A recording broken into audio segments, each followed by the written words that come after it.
بسم اللہ الرحمن الرحیم۔ مفتی شعیب اللہ خان صاحب کے بیانات کے لیے مفتی صاحب کے آفیشیل چینل کو سبسکرائب کریں اور زیادہ سے زیادہ شیئر کریں۔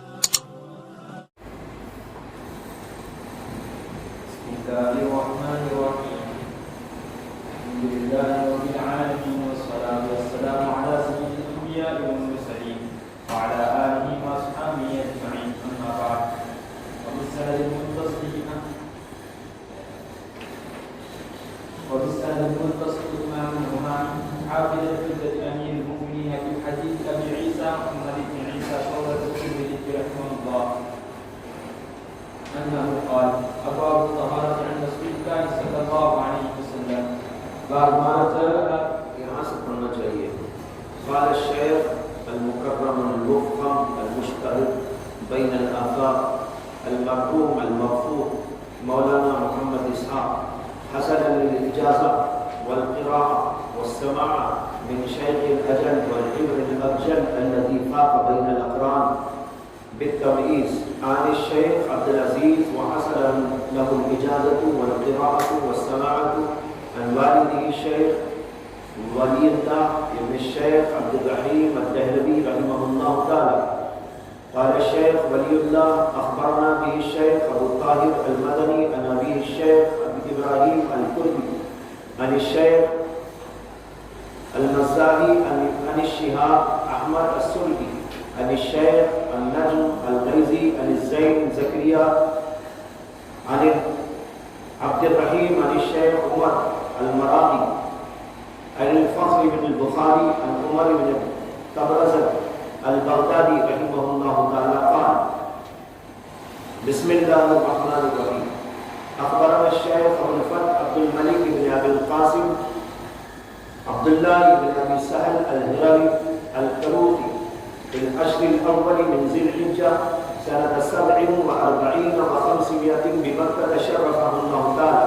وأنا أسمع قال: أخبرنا القاضي الزاهد أبو عامر محمود بن قاسم بن محمد الأزدي رحمة الله تعالى عليه قراءة عليه، وأنا أسمع في ربيع الأول من سنة 82 و400 قال الكروخي. وأخبرنا الشيخ أبو النصر عبد العزيز بن محمد بن علي بن إبراهيم الترياق، والشيخ أبو بكر أحمد بن عبد الصمد بن عبد الفضل بن أبي حامد الغوري رحمه الله تعالى قراءة عليهما، وأنا أسمع في ربيع الآخر من سنة 81 و400 قالوا: أخبرنا أبو محمد عبد الجبار بن محمد بن عبد الله بن أبي الجراح الجراحي المروزي المرزباني قراءة عليه. قال: أخبرنا أبو العباس محمد بن أحمد بن محبوب ابن فزيل المحبوبي المروزي فأقر به الشيخ الثقة الأمين. قال: أخبرنا أبو عيسى محمد بن عيسى بن الثورة ابن موسى الترمذي رحمه الله تعالى قال: أبواب الطهارة. یہ اس کی پوری سند ہے، یہ شاہ اسحاق صاحب سے چلی ہے۔ شاہ اسحاق صاحب سے پہلے کی جو سند ہے وہ آپ کو میں نے پہلے ہی بتا دی تھی۔ شاہ محمد اسحاق صاحب رحمۃ اللہ علیہ کہتے ہیں: مجھے اجازت حاصل ہوئی اور قراءت و سماعت کی شیخ اجل الحبر الابجل الذی فاق بین الاقران بالتمییز، جو اپنے ساتھیوں کے درمیان میں امتیازی شان کے ساتھ فائق ہو گئے۔ مراد شیخ عبد العزیز الدہلوی رحمۃ اللہ علیہ۔ شاہ اسحاق صاحب کو جو اجازت حاصل ہے وہ ان کے نانا حضرت شاہ عبد العزیز محدث دہلوی سے حاصل ہے۔ یہ بات پہلے بھی آپ کے سامنے سند کے بیان میں گزر گئی ہے۔ شاہ محمد اسحاق صاحب روایت کرتے ہیں حدیث اپنے نانا حضرت شاہ عبد العزیز محدث دہلوی سے۔ یہاں عبد العزیز سے وہی مراد ہے، اور عبد العزیز محدث دہلوی نے کہا: وحصل له الإجازة والقراءة والسماعة عن والده، کہ ان کو اجازت حاصل ہے قراءت اور سماعت اپنے والد محترم شیخ ولی اللہ الدہلوی رحمۃ اللہ علیہ سے۔ بیٹے ہیں شیخ عبد الرحیم الدہلوی، تو شیخ ولی اللہ دہلوی نے فرمایا اخبرنا بھی شیخ ابو طاہر المدنی، کہ مجھے خبر دی، مجھ سے حدیث بیان کی شیخ ابو طاہر المدنی نے، اور ابو طاہر مدنی نے اپنے والد شیخ ابراہیم القردی سے، اور انہوں نے شیخ المزاجی سے، اور انہوں نے شہاب احمد السبکی سے، اور انہوں نے شیخ الغیزی سے، اور انہوں نے زین زکریا سے، اور انہوں نے عبد الرحیم سے، اور انہوں نے شیخ عمر المراغی سے، اور انہوں نے فخر ابن البخاری سے، اور انہوں نے عمر ابن تبرزت سے، اور انہوں نے کہا بسم اللہ الرحمن الرحیم، انہوں نے کہا یہ کتاب اب شروع ہو رہی ہے کتاب، اور یہ کتاب پوری کے پوری روایت کرنے والے جو ہے ان کا نام آگے آ رہا ہے۔ اخبرنا الشیخ ابو الفتح عبد الملک ابن ابی القاسم عبداللہ ابن ابی سہل الہروی الکروخی، یہ امام کروخی ہیں جو امام ترمذی کی اس کتاب کو روایت کرتے ہیں۔ امام کروخی اس روایت، اس حدیث کو، اس کتاب کو روایت کرتے ہیں، اس لیے ان کا نام سب سے پہلے ہے۔ ہمیں خبر دی شیخ ابو الفتح عبد الملک ابن ابی القاسم عبداللہ ابن ابی سہل الہروی الکروخی نے فی العشر الاول من ذی الحجہ، ذی الحجہ کے پہلے عشرے میں، سنۃ 47 و 40 و 500، یہ 548 میں، 548 ہجری میں، بمکہ کا، مکہ مکرمہ میں، تو انہوں نے مکہ مکرمہ میں بیٹھ کر اس حدیث کا درس دیا تھا، اور تاریخ یہ تھی، اس کا ذکر یہاں پر کیا، وَأَنَا أَسْمَعُ، اور میں اس کو سن رہا تھا۔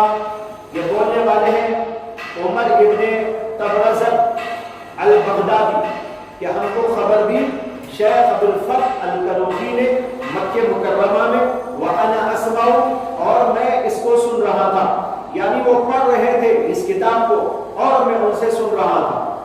انہوں نے کہا اخبرنا القاضی الزاہد ابو عامر محمود بن قاسم بن محمد الازدی رحمہ اللہ تعالی قراءۃ علیہ وانا اسمع، اور امام کروخی نے کہا کہ ہم کو خبر دی قاضی زاہد ابو عامر محمود بن قاسم بن محمد الازدی نے،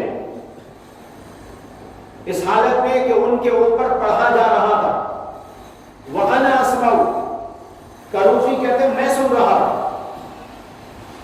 کروخی پڑھ رہے تھے تو عمر بن تبرزت وہ سن رہے تھے، اور امام کروخی کے استاد قاضی زاہد ابو عامر محمود بن قاسم الازدی، ان کے سامنے حدیث کی یہ کتاب پڑھی جا رہی تھی، اور امام کروخی کہتے ہیں وَأَنَا أَسْمَعُ، اور میں اس کو سن رہا تھا۔ میں نے پہلے عرض کیا تھا کبھی ایسا ہوتا ہے کہ شیخ پڑھتا ہے، طالب علم سنتا ہے، اور کبھی کوئی طالب علم پڑھتا ہے، شیخ اس کو سنتا ہے اور اس کا اقرار کرتا ہے، تصدیق کرتا ہے، یہ دونوں طریقے آ گئے یہاں پر۔ کہتے ہیں فی ربیع الاول من سنۃ 82 و 40، اور میں جو سن رہا تھا وہ ربیع الاول کا مہینہ تھا اور 482 ہجری میں تھا۔ قال الکروخی، کروخی کہتے ہیں وَأَخْبَرَنَا، اور ان کے علاوہ ہمیں اس حدیث کی کتاب کی سند پہنچی ہے ایک اور طریق سے بھی۔ دیکھو اوپر ایک شیخ گزر گئے ان کے، بات سمجھ میں آ رہی ہے؟ کتاب دیکھ کر سمجھو، کتاب نہیں دیکھ کے سمجھے گے تو سمجھ میں کچھ نہیں آئے گا۔ تو امام کروخی نے اس حدیث کی کتاب کو سنا تھا کس سے؟ قاضی زاہد ابو عامر محمود بن قاسم سے۔ اب آگے کروخی کہتے ہیں وَأَخْبَرَنَا، اور ہمیں خبر دی، یعنی ان کے دوسرے استاد کا نام ذکر کر رہے ہیں، ایک استاد کا نام اوپر آ گیا، اب کہتے ہیں مزید ہم کو خبر دی، حدیث بیان کی ہم سے، کون؟ شیخ ابو نصر عبدالعزیز ابن محمد ابن علی ابن ابراہیم التریاقی نے، یہ دوسرے استاد ہو گئے ان کے، تیسرے استاد والشیخ ابو بکر احمد ابن عبد الصمد ابن ابی الفضل ابن ابی حامد الغورجی، یہ دوسرے استاد ہو گئے ان کے، بلکہ تیسرے ہو گئے، پہلے تو آ گئے تھے، دوسرے پھر ایک تیسرے، کہتے ہیں رحمہ اللہ تعالی قراءۃ علیہما، اس حالت میں کہ ان کے ان دونوں بزرگوں پر بھی یہ حدیث کی کتاب پڑھی جا رہی تھی، وانا اسمع، اور میں ان سے سن رہا تھا، فی ربیع الاخر من سنۃ 81 و 400 481 ہجری میں۔ قالو، کروخی کہتے ہیں ان سب میرے اساتذہ نے کہا۔ کروخی کے کس کے استاد ہو گئے؟ بولو بھائی، تین ہوئے نا۔ دیکھو اور ایک بات سمجھ لو، پہلے استاد کا نام ہے قاضی زاہد ابو عامر محمود بن قاسم۔ کروخی کہتے ہیں میں نے ان سے ایک سنا، وہ اخبر، اور ہم کو خبر دی، یہ دوسرے استاد کا نام آ رہا ہے، اور دوسرے استاد کون ہے؟ ابو نصر عبد العزیز ابن محمد ابن علی ابن ابراہیم التریاقی، یہ دوسرے استاد ہو گئے۔ تیسرے والشیخ، اور ہم کو خبر دی شیخ ابو بکر احمد بن عبد الصمد ابن ابو الفضل ابن ابی حامد الغورجی نے، یہ تیسرے استاد ہو گئے۔ یہ سب کے سب یعنی تینوں استاد کہتے ہیں، قالو کی ضمیر ان تین استادوں کی طرف، قالو ان تینوں استادوں نے کہا، اخبرنا ابو محمد عبد الجبار ابن محمد ابن عبداللہ ابن ابی الجراح الجراحی المروزی المرزبانی، انہوں نے کہا ہم کو خبر دی، یعنی امام کروخی کے تین استاد، اور ان تینوں استادوں کے شیخ ایک، سمجھ آیا؟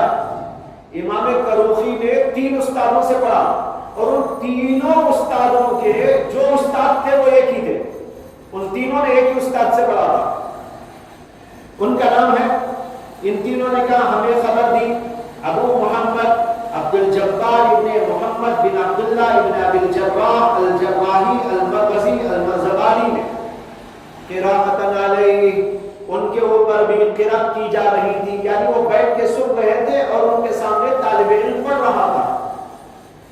انہوں نے کہا اخبرنا ابو العباس، جراحی کہتے ہیں کہ مجھے خبر دی ابو العباس محمد بن احمد ابن محبوب ابن فضیل المحبوبی المروزی نے، یہ جراحی کے استاد ہے۔ آگے ہے فَأَقَرَّ بِهِ الشَّيْخُ الثِّقَةُ الْأَمِينُ، بس اس کا اقرار کیا، اس کی توثیق کی شیخ ثقہ امین نے، شیخ نے جو بڑے ثقہ قابل اعتبار ہیں اور امانت دار ہیں، انہوں نے اس کی تصدیق کی۔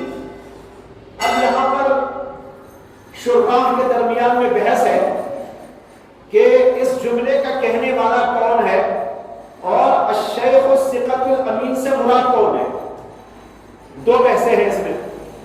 یہ بحث تو یہ ہے کہ فَأَقَرَّ بِهِ کا قائل کون، اس جملے کا بولنے والا کون، دوسرا اس جملے میں آنے والا یہ لفظ الثقۃ الامین، اس سے کون ذات مراد ہے۔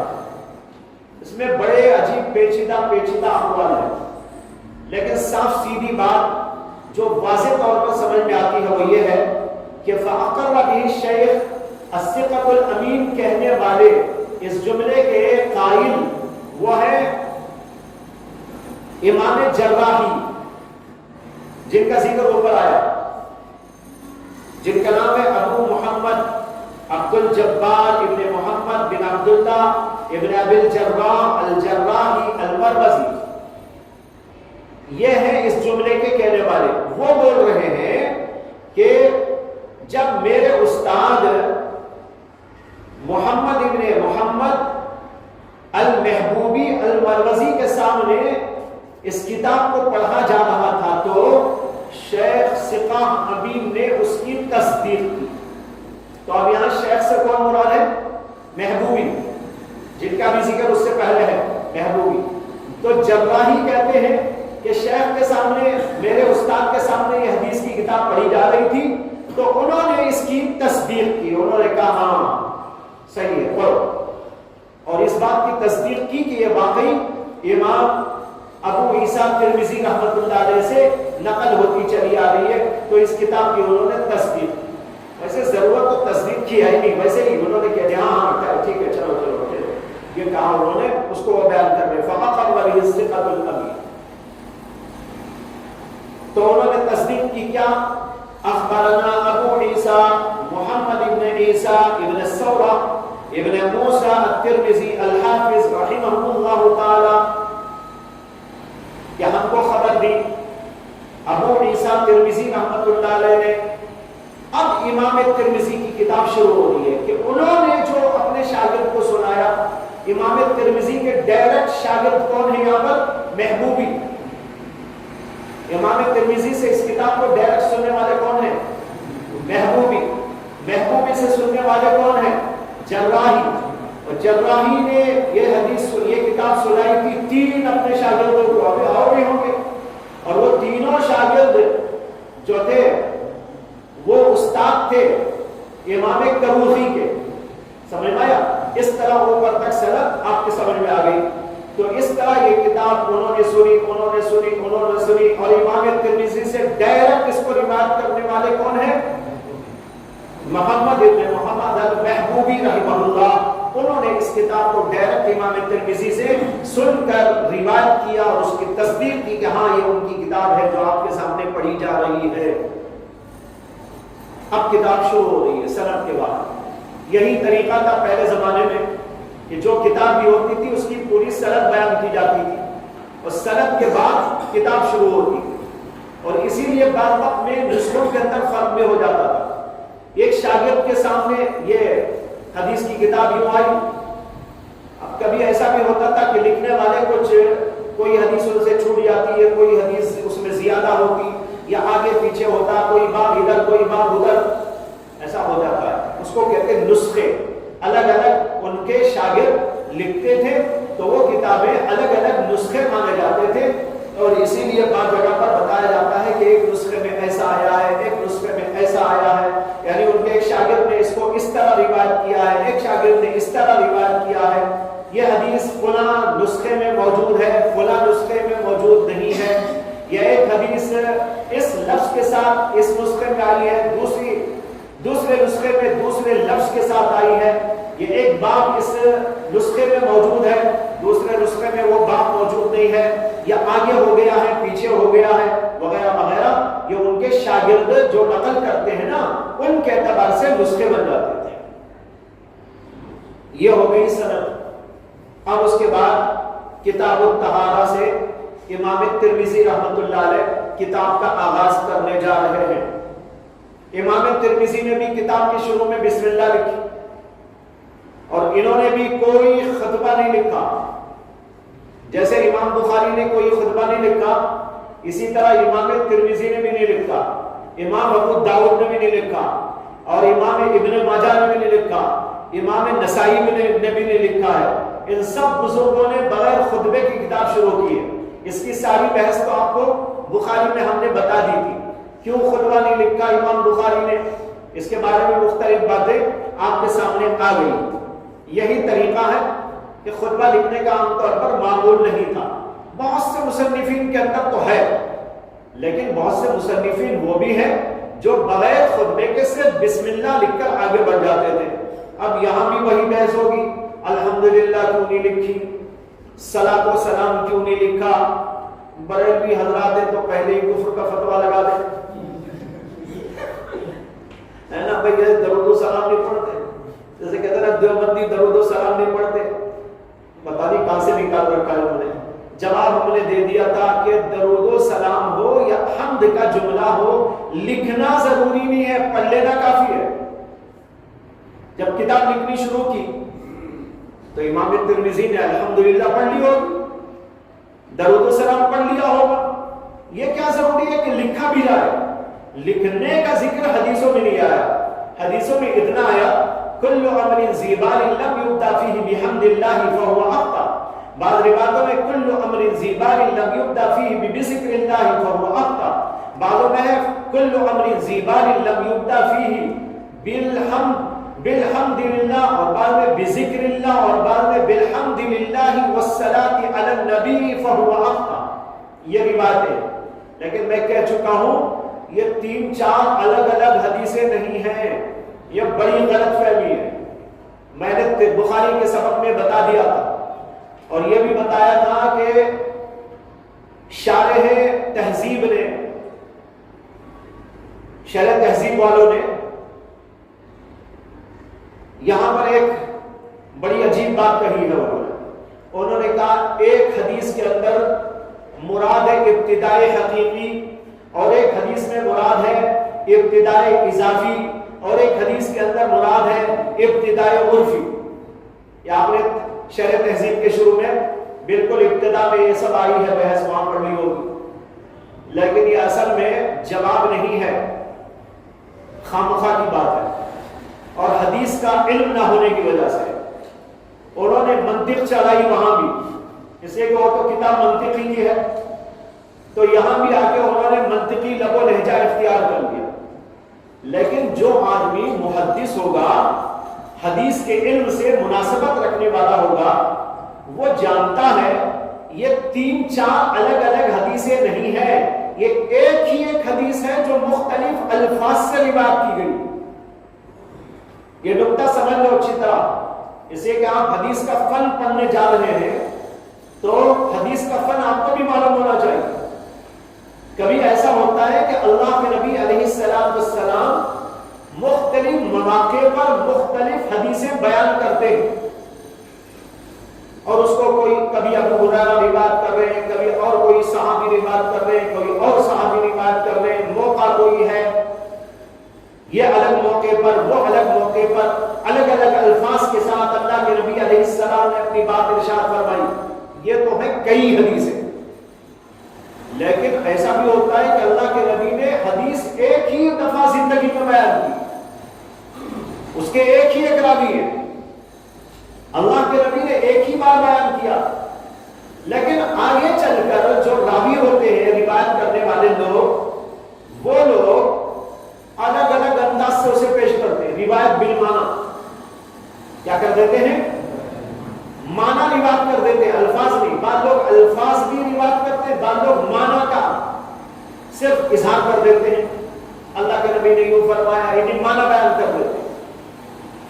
اور عام طور پر احادیث کے اندر روایت بالمعنی ہے، روایت باللفظ ہے لیکن کم ہے. روایت باللفظ کم، روایت بالمعنی زیادہ. امام ترمذی رحمۃ اللہ علیہ کی جو کتاب اس کے اخیر میں لگی ہوئی ہے، جس کا نام تو انہوں نے نہیں رکھا لیکن عام طور پر اس کا نام ہے العلل الصغیر، جیسے کل بھی اس کا ذکر آیا تھا، اس میں خود امام ترمذی نے تصریح کی ہے کہ اکثر بیشتر احادیث میں روایت بالمعنی کا سلسلہ چلا، روایت باللفظ کم ہے، روایت بالمعنی زیادہ ہے. تو دیکھو حدیث کبھی ایک ہی ہوتی ہے، اللہ کے نبی نے ایک ہی بار ایک بات بیان کروائی. پھر کیا ہوتا ہے؟ مثلا ابو ہریرہ اس کو سنتے ہیں، ابو ہریرہ اپنے 10 شاگردوں کے سامنے بیان کرتے ہیں. 10 شاگردوں میں ایک شاگرد وہ ہوتا ہے جو ابو ہریرہ کے الفاظ بھی یاد کر لیتا ہے. 9 وہ ہوتے ہیں جو ابو ہریرہ کی اس حدیث کا معنی ذہن میں رکھ کر اپنے الفاظ میں اسے پیش کرتے رہتے ہیں. اللہ کے ابو ہریرہ نے کہا قال رسول اللہ صلی اللہ علیہ وسلم کذا، اب یہاں یہی ہوا ہے، اللہ کے نبی نے ایک بات بیان کی. وہ کون سی بیان کی ہم کو نہیں معلوم، ہو سکتا ہے کہ یہ بیان کیا ہو کل امر ذی بال لم یبدا فیہ بذکر اللہ فہو اخطا، جو کام بھی محتم بالشان ہو وہ بغیر اللہ کے ذکر کے شروع کیا جائے تو وہ ادھورا رہتا ہے. فرض کر لو کہ یہ اللہ کے نبی کے الفاظ تھے، اس میں کیا ہے؟ ذکر اللہ. اب ابو ہریرہ نے بیان کیا 10 شاگردوں کے سامنے، ایک شاگرد نے ذکر اللہ کا لفظ یاد کر لیا اور ایک شاگرد نے سمجھا بھائی ذکر اللہ کا مقصد اللہ کا ذکر نہ، اللہ کی یاد، وہ بسم اللہ سے ہو سکتا ہے. تو اس نے کیا کہہ دیا کل امر ذی بال فیہ بالبسملہ فہو اخطا، جو بسم اللہ کے بغیر کام شروع کیا جائے وہ ادھورا رہتا ہے. اب یہاں پر ذکر اللہ کا لفظ تھا، اس نے سوچا کہ بھائی ذکر اللہ بسم اللہ بھی ہے نہیں ہے، بسم اللہ ذکر اللہ ہے نا، اسے اس نے بسم اللہ کہہ دیا. اور ایک نے سوچا الحمدللہ بھی تو اللہ کا ذکر ہے، اسے اس نے کہا جو آدمی بغیر الحمدللہ کے کام شروع کرے اس کا کام ادھورا رہتا ہے، اس نے الحمدللہ کہہ دیا. کسی نے سوچا بھائی اللہ کے نام کے ساتھ تو اللہ کے نبی بھی ہوتے ہیں، اللہ کے نبی کے اوپر درود و سلام بھی ہوتا ہے، اس نے اللہ کے نبی اللہ کے ذکر کے ساتھ نبی علیہ السلام پر حمد و ثنا کا ذکر کر دیا. اس طرح بات ایک تھی، اسی بات کی تشریح میں اسی بات کے معنی کو لے لے کر دوسرے لوگوں نے مختلف انداز سے اس بات کو پیش کر دیا. اب یہاں پر کہا جائے گا کہ یہ حدیث ایک ہی ہے، یہ جو الگ الگ الفاظ آئے ہیں یہ روایت بالمعنی ہے. بات سمجھ میں آئی؟ اب اس میں یہ کیسا ہو سکتا ہے کہ آپ کہیں کہ ایک حدیث میں اللہ کے نبی کی یہ مراد ہے اور ایک نبی کی اور ایک جگہ پر اللہ کے نبی کی مراد دوسری ہے، ایک جگہ پر مراد ہے ابتدائے حقیقی اور ایک جگہ پر اللہ کے نبی کی مراد ہے ابتدائے اضافی اور ایک جگہ پر مراد ہے ابتدائے عرفی. ارے بھائی اللہ کے نبی نے تو ایک ہی بات کہی تھی، تین باتیں کہاں کہی تھی؟ تین باتیں کہی ہوتی، تین حدیثیں ہوتی، آپ تین حدیثوں کو تین امور پر منطبق کر سکتے تھے، محمول کر سکتے تھے. لیکن جب اللہ کے نبی کی حدیث ایک ہی ہے تو اسے آپ الگ الگ موضوع الگ الگ محمل پر کیسے محمول کر سکتے؟ سمجھ میں آیا؟ اس لیے میں نے کہا کہ جواب تو انہوں نے دیا منطقی انداز پر، لیکن جو حدیث کا فن جانتا ہے وہ سمجھتا ہے کہ جواب غلط، جسے کہ اللہ کے نبی نے تو ایک ہی بات فرمائی، یہ الگ الگ باتیں تو راویوں نے بیان کی ہیں، اللہ کے نبی نے کہاں بیان کی ہیں، اس لیے الگ الگ محامل ان کے نہیں. صحیح جواب اس کا یہی ہے، اللہ کے نبی کا منشا ہے کام کے شروع میں اللہ کا نام آ جانا، چاہے بسم اللہ پڑھو، چاہے الحمدللہ پڑھو، چاہے کوئی اور لفظ استعمال کرو، کسی بھی لفظ کے ذریعے سے اللہ کو یاد کر کر کام شروع کرو. اسی لیے محدثین نے کیا کیا، انہوں نے سمجھا، اس نقطے کو سمجھا، امام بخاری نے بھی سمجھا، امام ترمذی نے بھی سمجھا. دیکھو الحمدللہ انہوں نے نہیں لکھا، صرف بسم اللہ لکھی، وہ سمجھ رہے تھے بسم اللہ لکھنے سے حدیث کی مراد پوری ہو گئی. الحمدللہ لکھنا یا پڑھنا کوئی ضروری نہیں، ہو سکتا پڑھ بھی لیا ہو یا الگ بات، لیکن اصل جواب یہ ہے جو آپ کے سامنے واضح کر دیا گیا. اب اس کے بعد آگے بڑھیے کہ امام ترمذی نے سب سے پہلے ابواب الطہارہ قائم کیے. آپ کو یہ بات میں نے بتا دی تھی کل کہ امام ترمذی کی یہ کتاب سنن کے نام سے موسوم ہے. سنن اس کتاب کو کہتے ہیں جس کتاب میں فقہی ابواب کی ترتیب پر احادیث کو جوڑا گیا، احادیث کو جمع کیا گیا. فقہی ابواب کیا ہے؟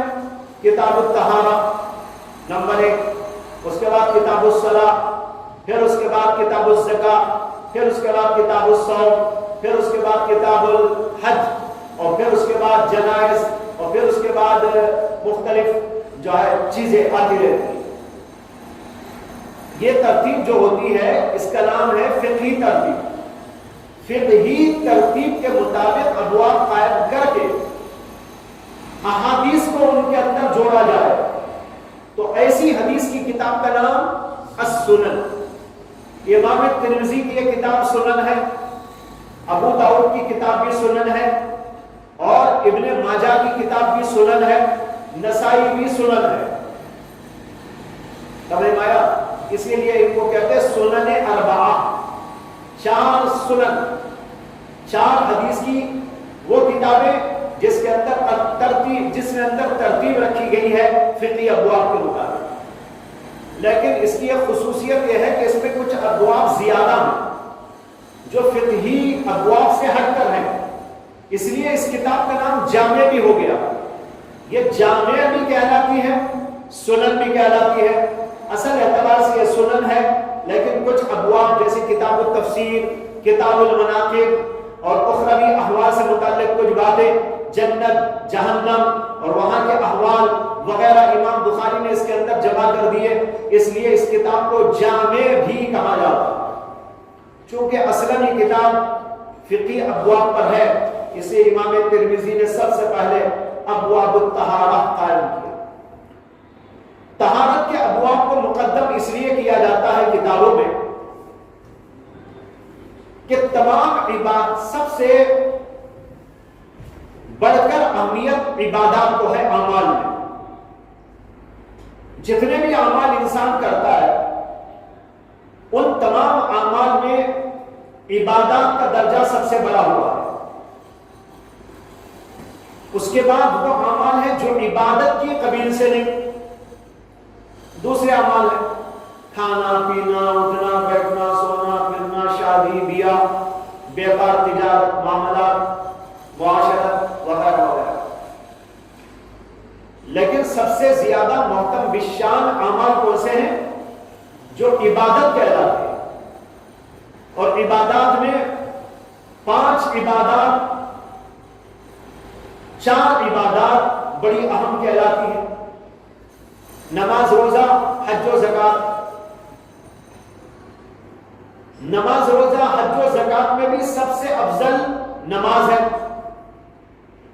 لہذا عام طور پر حضرات فقہاء بھی اور حضرات اصحاب سنن بھی نماز کو سب سے پہلے ذکر کرتے ہیں، نماز کے ابواب۔ لیکن نماز کے ابواب سے پہلے کتاب الطہارت اس لیے لاتے ہیں کہ نماز کی بڑی اہم ترین شرط طہارت ہے۔ طہارت ہونے کے اعتبار سے، شرط ہونے کے اعتبار سے طہارت ایک بہت اہمیت رکھنے والی چیز ہے، اس سے سب سے پہلے طہارت کے ابواب لاتے ہیں۔ اگرچہ نماز کی اور شرائط بھی ہیں لیکن ان کو مقدم اس لیے نہیں کرتے کہ ان کے اندر زیادہ بحثیں نہیں ہیں۔ طہارت میں بڑے ابواب ہیں، بڑی بحثیں ہیں، اس لیے مستقل طور پر ابواب الطہارت قائم کرتے ہیں۔ ابواب الطہارت ختم ہونے کے بعد کتاب الصلاۃ شروع ہوتی ہے، کتاب الصلاۃ کے بعد پھر زکات، پھر صوم، پھر حج وغیرہ کے ابواب لائے جاتے ہیں۔ اسی طریقے پر امام ترمذی رحمۃ اللہ علیہ نے اپنی کتاب میں سب سے پہلے ابواب الطہارت قائم کی۔ یہاں پر ایک سوال یہ ہے کہ ابواب الطہارہ کیوں کہا؟ کتاب الطہارت نہیں کہا۔ امام ترمذی کی عادت یہ ہے کہ وہ کتاب کا لفظ نہیں بولتے۔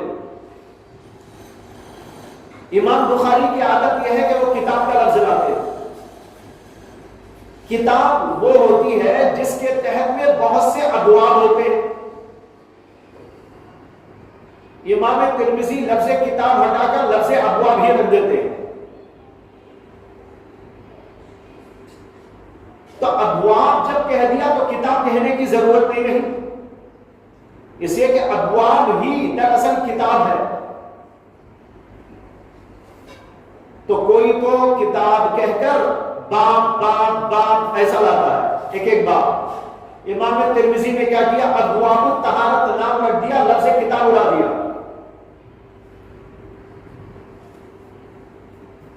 تو انہوں نے کہا کتاب الطہارہ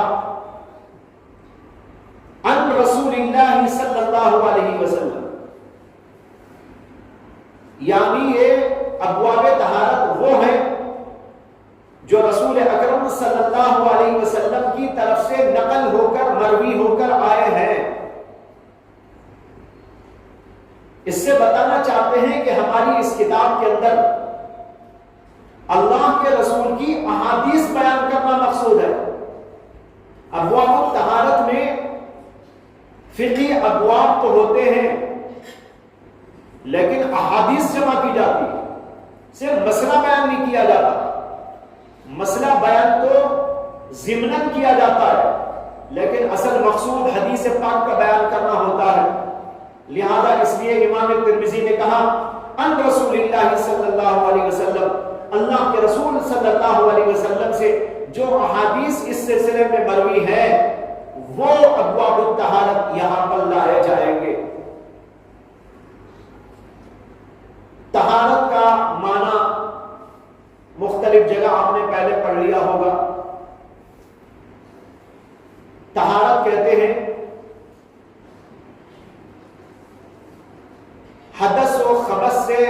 آپ کو پاک کرنا، کسی چیز کو پاک کرنا.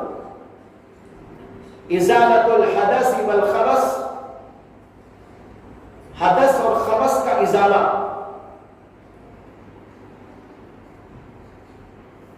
خبث کے معنی تو ہے ناپاک چیز، جیسے پیشاب، پاخانہ اور کوئی گندگی و نجاست. اور حدث کہتے ہیں حکمی نجاست کو. خبث ظاہری نجاست، حدث حکمی نجاست. جیسے ایک آدمی بے وضو ہو گیا، جسم میں کچھ نجاست تو نہیں ہے نا اس کے، ہوا نکل گئی، ہوا پہ اڑ گئی، ہوا نکل گئی اور ہوا میں اڑ گئی. آپ میں تو کچھ نہیں رہا، نہ ہاتھ میں کوئی گندگی، نہ منہ میں کوئی گندگی، نہ ہاتھ پیر میں کوئی گندگی، لیکن پھر بھی ناپاک ہے. شریعت کی نگاہ میں ہم ناپاک ہو گئے. جب تک وضو نہیں کریں گے پاک نہیں ہوں گے. اسی طرح ایک آدمی بے غسل ہو گیا، اس کا غسل ٹوٹ گیا، جسم پر تو بظاہر کچھ نہیں ہے، لیکن اس کے باوجود وہ شریعت کی نگاہ میں ناپاک. اس کو کہتے ہیں حدث. تو حدث کے معنی ہے حکمی نجاست، خبث کے معنی ہے ظاہری اور حقیقی نجاست. ان دونوں کے ازالہ کر دینے اور ان دونوں سے اپنے آپ کو صاف و پاک کر لینے کا نام ہے طہارت. لہذا یہاں ابواب دونوں قسم کے آئیں گے، حدث کے ازالے کے بھی آئیں گے، خبث کے ازالے کے بھی آئیں گے. جیسے اگر کپڑے کے اوپر گندگی لگ گئی، پیشاب لگ جائے، پاخانہ لگ جائے، اس کو دھویا جاتا ہے، یہ ہے طہارت، ازالہ کر رہے ہیں. اور وضو ٹوٹ گیا تو وضو کرنا، غسل ٹوٹ گیا تو غسل کرنا، یہ حدث کو پاک کرنا ہے. لہذا اس سے طہارت حاصل کی جاتی ہے. تو طہارت حکمیہ، طہارت حقیقیہ، یہ دونوں کے دونوں یہاں پر اس کے اندر داخل ہے ابواب الطہارت میں. اور اس میں احادیث لائی جائے گی محمد رسول اللہ صلی اللہ علیہ وسلم سے نقل کرتے ہوئے. اس کے بعد حدیث پڑھیے.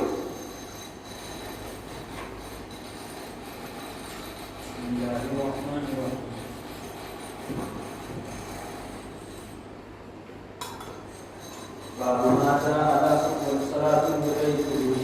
وبه قال حدثنا قتيبة بن سعيد قال أخبرنا أبو عوانة عن سماك بن حرب قال وحدثنا هناد قال حدثنا وكيع عن إسرائيل عن سماك عن مسعر بن سعد عن ابن عمر رضي الله عنهما عن النبي صلى الله عليه وسلم قال لا تقبل صلاة بغير وضوء ولا صدقة من غلول.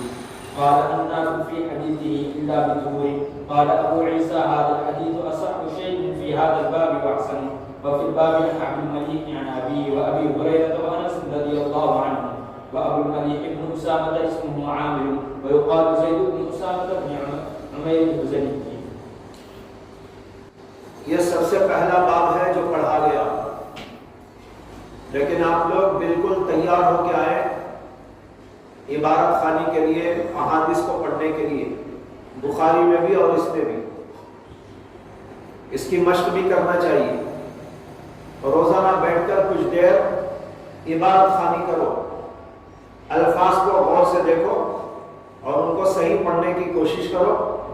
اور اس کوشش میں ایک کوشش یہ بھی ہو کہ سرعت اور استعجال کے ساتھ پڑھیں، یعنی جلدی پڑھیں. جلدی بھی پڑھنے کی کوشش ہونا چاہیے، اس لیے کہ اتنا وقت نہیں رہتا کہ آپ اٹک کر پڑھیں اور بہت دیر سے پڑھیں. اگر دیر سے پڑھیں گے یا اٹک کر پڑھیں گے وقت زیادہ لگے گا اور کتاب کے ختم کرنے میں دشواری پیش آئے گی. اس لیے آپ لوگ بیٹھ کر اپنے فارغ وقت کے اندر اس کی مشق کیا کریں. اچھی طرح مشق ہو جائے گی تو پھر آسانی کے ساتھ، تیز رفتاری کے ساتھ آپ پڑھنے میں کامیاب ہو سکتے ہیں. اس کی بحثیں تو کل انشاءاللہ پیش کی جائے گی، وقت بھی ختم ہونے کے قریب ہے۔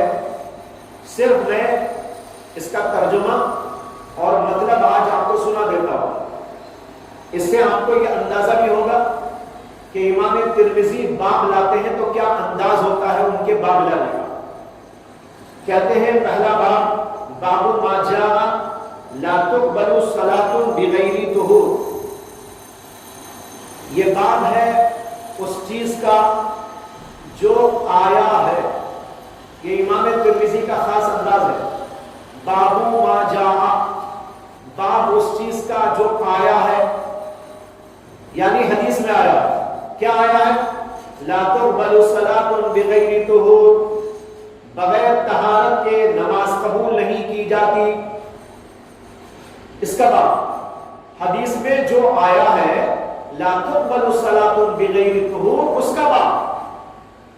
یہ انداز ہے امام ترمذی رحمۃ اللہ علیہ کا، بیشتر جگہ یہی انداز چلتا ہے امام ترمذی کے ہاں۔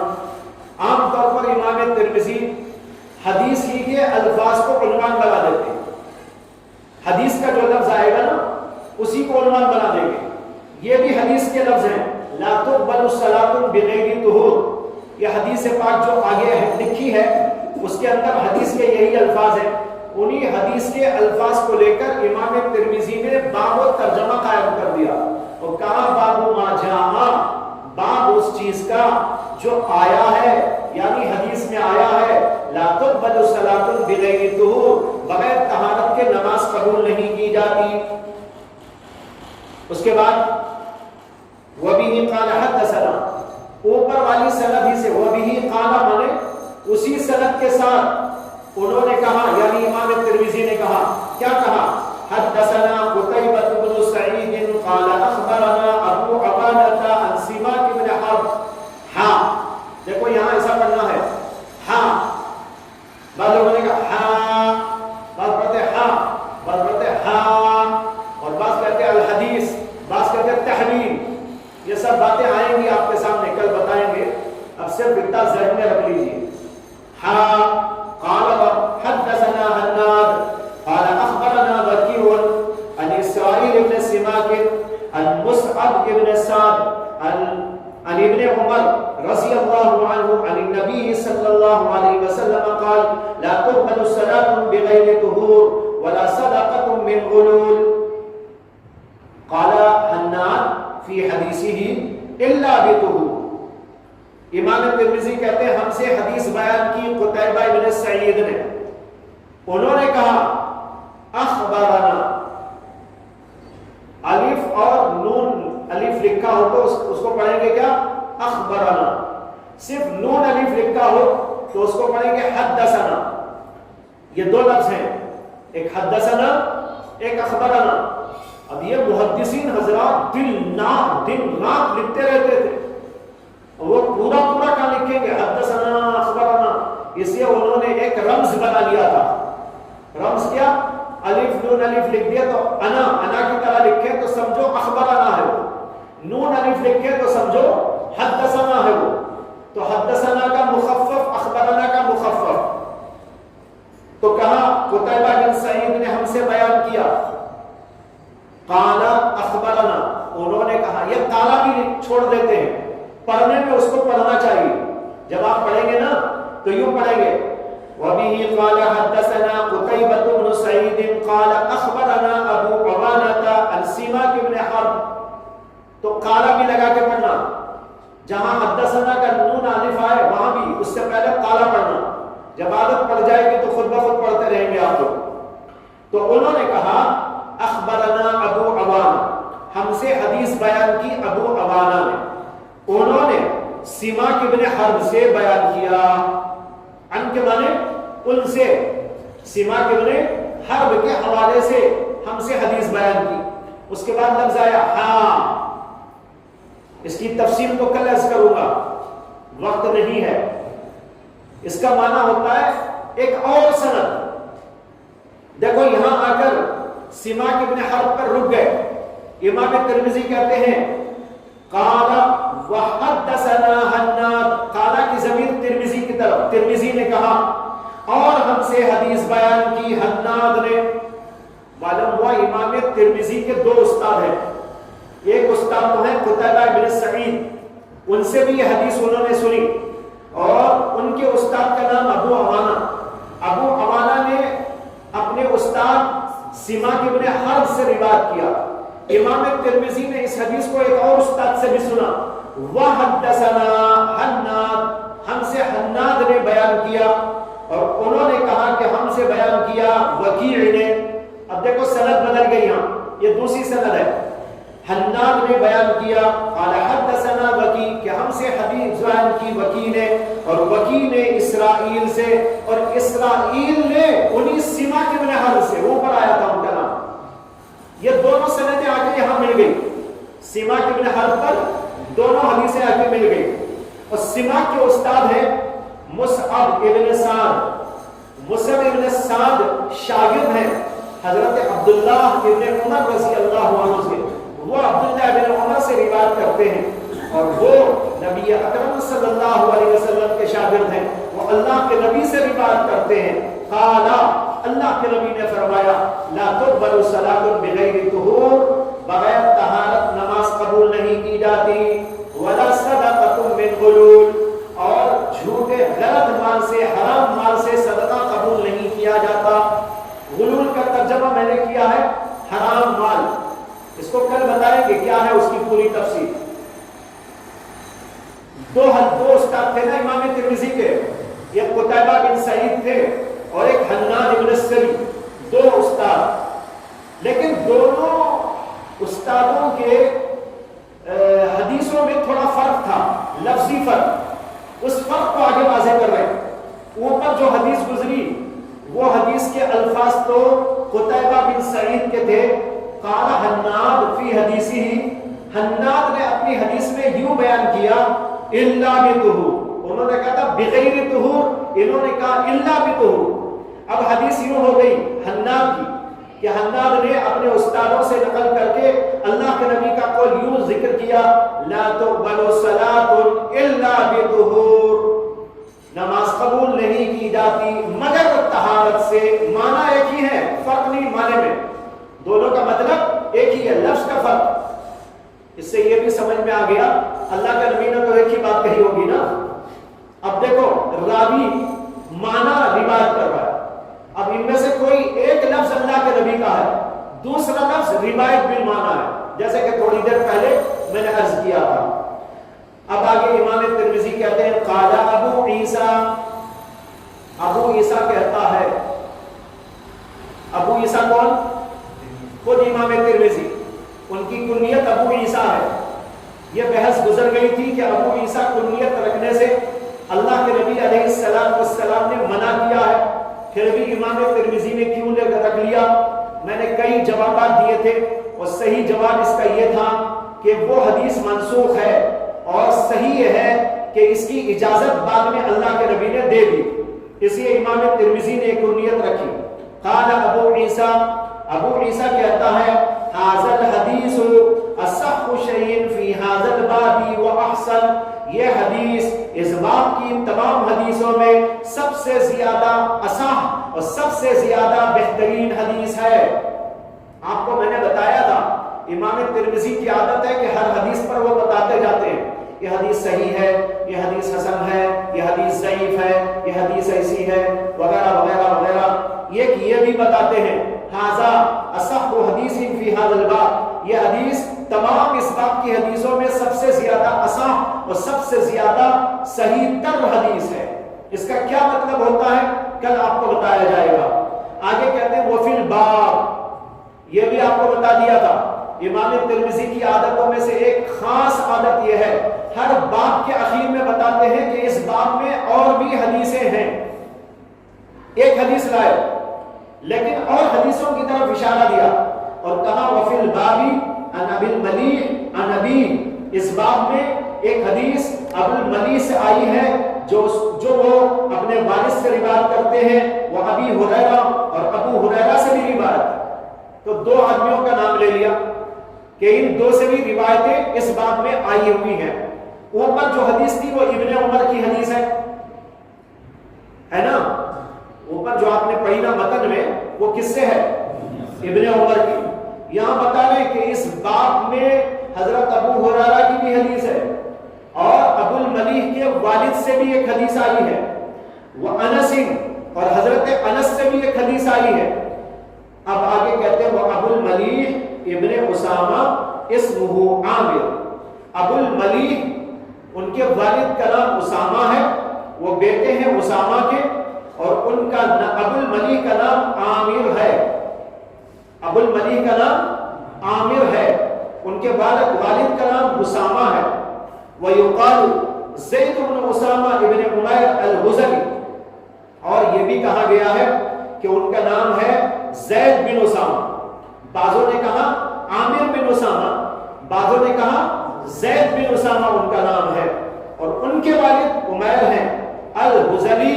حزلی خاندان و قبیلے سے ان کا تعلق تھا. میں نے بتایا تھا امام ترمذی کی عادتوں میں سے ایک عادت یہ بھی ہے کہ کوئی نام آتا ہے تو اس کی کنیت بتاتے ہیں. کوئی کنیت والا نام آ جاتا ہے تو اس کا نام بتا دیتے ہیں. کبھی قبیلے وغیرہ کی باتیں بھی بتا دیتے ہیں، باپ کا نام بتا دیتے ہیں، وغیرہ وغیرہ. یہ ان کی عادتیں ہیں. ان میں سے کچھ آپ نے یہاں پر اندازہ کر لیا ہوگا. یہ پہلا باب آج ترجمے کے ساتھ آپ کو سنا دیا گیا ہے، کل معنی کے ساتھ پڑھایا جائے گا انشاءاللہ تعالی. وآخر دعوانا الحمدللہ رب العالمین.